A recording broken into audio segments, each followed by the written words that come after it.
What's up guys, Nanja here. Today's game is actually going to be showing you a bit of my a bit of my dirt deck. I've actually been playing three different dirt decks this expansion.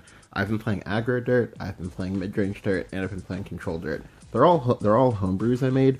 However, there is one version, the midrange one, that a lot of people have have shown interest in, and so today I kind of thought I would go ahead and show the list as well as how I play it. All right, so this is the list. All right, so the first thing that you'll notice is I have Goblin Mages. So, as I said in my Shadow Showcase, as well as my Swords Showcase, generally, if your deck doesn't have really good card draw, like for example, if you're not like Dragon with like multiple draw cards, or for example, if you're not like Haven that has a draw two, that has a draw one, etc., you want to try to supplement your card draw, just because the less cards you have in your deck, the more consistent that your deck becomes, because you have a general idea of, okay, this is what I'm gonna be drawing and whatnot. For Rune especially, I really like Goblin Mage, just because Goblin Mage fetches you most of the time fetches you Levi. Levi is pretty much a core card in Runecraft, just because he's a mage. That is as old as dirt, and he kind of does quite a bit. The other thing they'll notice is that I run Crafty Warlock. So I run Crafty Warlock over Scrap Iron Scarecrow, just because this is a much bigger body, and because I'm not playing as aggressive as I would in, say, aggro dirt. Playing this on 2 isn't even that bad most of the time. And it does help you keep up your Earth Rate count in the later stages of the game. Alright, so next card is Elementary Alchemy. So I play this because you get a Clay Golem. The Clay Golem's kind of whatever, but you also get an Earth Rate. You get an Earth Sigil, sorry. And that just helps you keep up on the count. It also kind of like smooths out your curve a little bit. Alright, so I play one Magical Melvie. To be honest, I didn't even want to play Melvie at all. But Runecraft at the moment doesn't really have like solid vibes that I would like to play. And every now and then the Melvie does help. Obviously, you're not going to play it versus aggro. You're more likely going to play it versus control, because sometimes with my list, you do sometimes run out of cards. It's pretty rare, which is why I only have one copy, but it does sometimes happen. It's also worth noting that when the new set drops, I'm most likely going to swap Magical Melvie for the Wizard of Oz, or whatever it's called, the Runecraft Legendary. Alright, so for taboos, for Professor of Taboos, to me, Professor of Taboos is honestly Runecraft's like best card. Or sorry, not Runecraft, but specifically the Dirt archetype of Rune, because, alright, so if you evolve it, you get a 5/7. If you kill something with that evolve, you get another 2/2, and if you kill something else with the Earth Rite, you get another 2/2. So for 6 mana and an evolve and an Earth Rite, you get 7-11 worth of stats before trades, and you also establish a lot of tempo in a deck that doesn't really have like that many tempo oriented plays.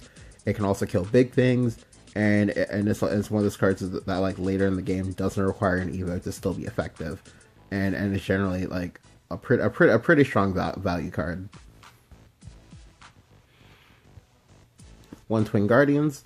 For Twin Guardians, this is another card that I didn't really want to play, but it's not bad. It's basically like saying that you get like you get like 2/3 to 1/2 of your Juno's Laboratory immediately, and that's pretty good, because instant wards on Commander are always pretty nice. and occasionally sometimes it just gives you something to do when you're top decking and you're trying to stall for time. One Calamitous Curse. I only play one Calamitous Curse just because I have Taboos, who's also going to be on 7, or sorry, not 7, 6, and yeah, like, and it is, and Calamitous Curse is still really good because it helps you answer Ouroboros, also helps you answer Mordecai, and just yeah, just one up is nice. 2 Elder Mage of Dragon Lore. Oops. I have Elder Mage just because Elder Mage is actually really nice with or without the Evo. With the Evo, it's a 4/5, or sorry, it's a 4/4 that gives you a 5/5, and the 5/5 has Storm. But you also, it's split across 2 bodies, and most likely they can clear one, but they most likely can't clear both. And in that event, your 8-drop gets a 9 damage. Even without the Earthright, it's actually pretty good, especially on a naked board, just because that's a lot of board pressure, and it's pretty uncommon, so people don't always play around it that often. And then lastly, two petrifications, just because there's a lot of really annoying cards they want to try to banish when possible, such as, for example, Durandal, Ouroboros, Bahamut, etc.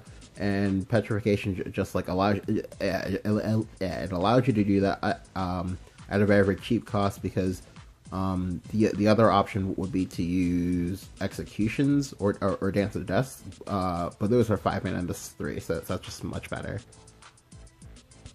Alright, so I'm gonna go ahead and show you guys a replay. This will be probably like a 3-part thing, because I usually narrate my videos a little bit, so I don't skip through them or anything like that. So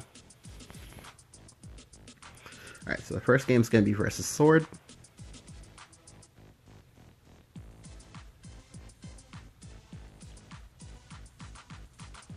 Now, with my list, Sword is a pretty favorite matchup, at least for me personally, just because you have a lot of strong value in the early game,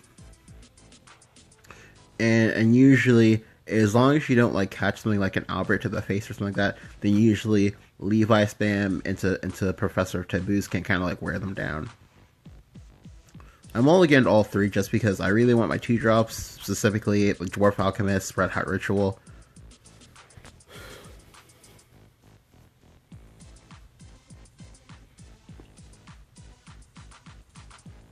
Alright, so I play the Crafty Warlock here. This is because this is going into his turn 2, so if he has Hold Soul Swing, he's going to play it here. He didn't play Quick Blader first, so... Alright, he does have the Hold Soul, which is fine, because I get an Earthright out of it. You want to try to get at least 1 Earthright into play before turn 4, or at least before, or at least during turn 5, just because you want to try to use that one with Taboos, and yeah. Alright, so he goes space here. I'm actually really happy with that, because it lets me get a good Red Hot Ritual off, and then a good value trade as well. I have a second one in my hand, so even if he wanted to go Geno and try to get a good value trade off, that won't work. I also have the Levi in my hand for next turn, so I'm in a pretty good spot here. Alright, so he played Bellringer here, and I got kind of confused. I just kind of assumed that, okay, well, maybe he is actually Control, in which case, I'm actually perfectly fine with him being Control, because Dirt as a deck has a lot of intrinsic value in it, and you can usually outlast other Control decks. So here I go Levi Evo. I also go Red Hot Ritual on the ward, so I can push 2 damage to face. I usually try to save my Crimson Sorceries in hand, just because one thing that I've noticed about players, at least in this game, is that a lot of times people kind of lose track of the cards in your hand. So So if I hold my burn spells, that I can use them for things at a later date, and I can try and I can burn out people from a pretty high health threshold.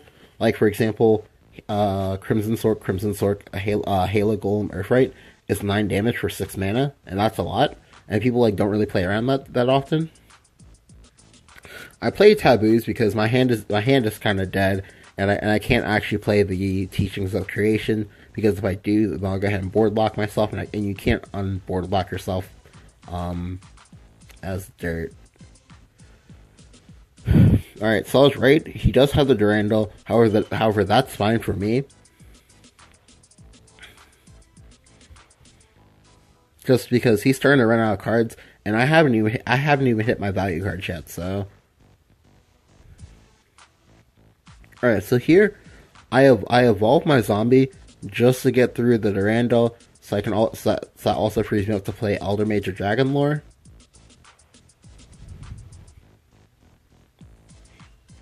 And this is really strong here because he has to have or like Fangblade Slayer in order to try to recover. But instead he goes Dragon Knight Charlotte and goes face. That was a mistake in my opinion. I think he should have traded. Because if I, for example, had like petrification, then he just like lost like immediately. If I go ahead and go face, I also go ahead and play out my second taboos. This is fine for me because he's at 10. Yeah, he's at 10 HP, and I have two Grimnairs in my hand. So as long as at least something on my board this turn touches his face, he dies to Grimnair spam.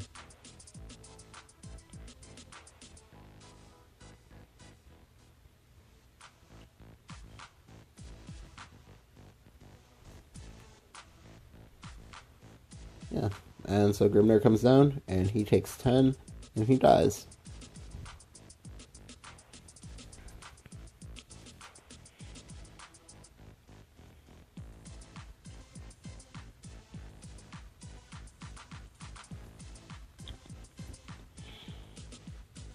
Alright, I'm gonna go ahead and show you guys one more game.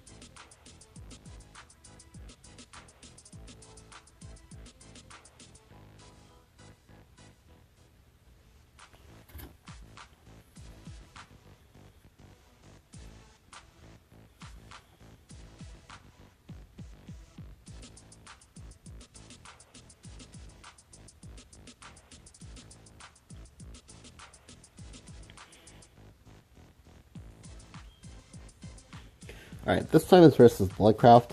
I'm going first, which I actually like quite a bit, just because Bloodcraft is a pretty aggressive deck, and generally you don't want like aggressive decks to get to go first when you're playing a control deck. You want to be able to start like establishing your control early. So I keep the 2-drop. I get another 2-drop, which is nice.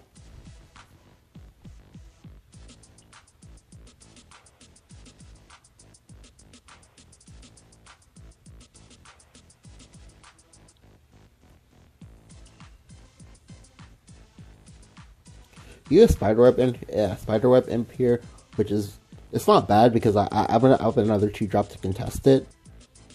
However, this turn I decided to play a little bit aggressive. There is merit in me using the Apprentice Alchemist just because of this.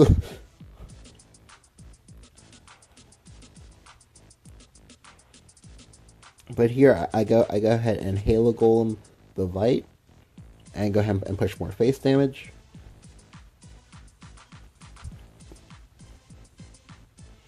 And here, even if he goes Belphegor, the Belphegor will die on board without me having to use an Evo. That's important. And now he's kind of feeling a little bit afraid here because he's an aggressive deck. And he's only taken damage this entire time.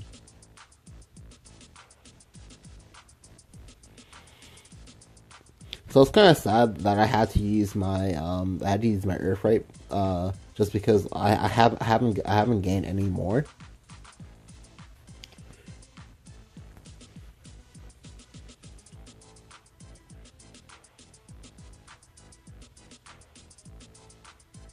Alright, so here I go Levi Evolve.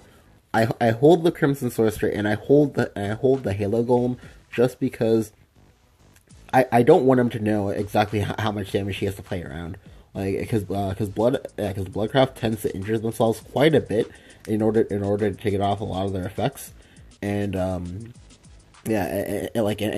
I want him to have to play scared. He doesn't evolve the Galretto, which is kind of weird to me because he just let like 4 damage just like sit on the board for free. Like, but he still thinks he's in a safe place. So I go ahead and drop him down to 8. I have 6 damage in my hand, so if he doesn't heal, if he doesn't ward, if he doesn't clear, then he will die.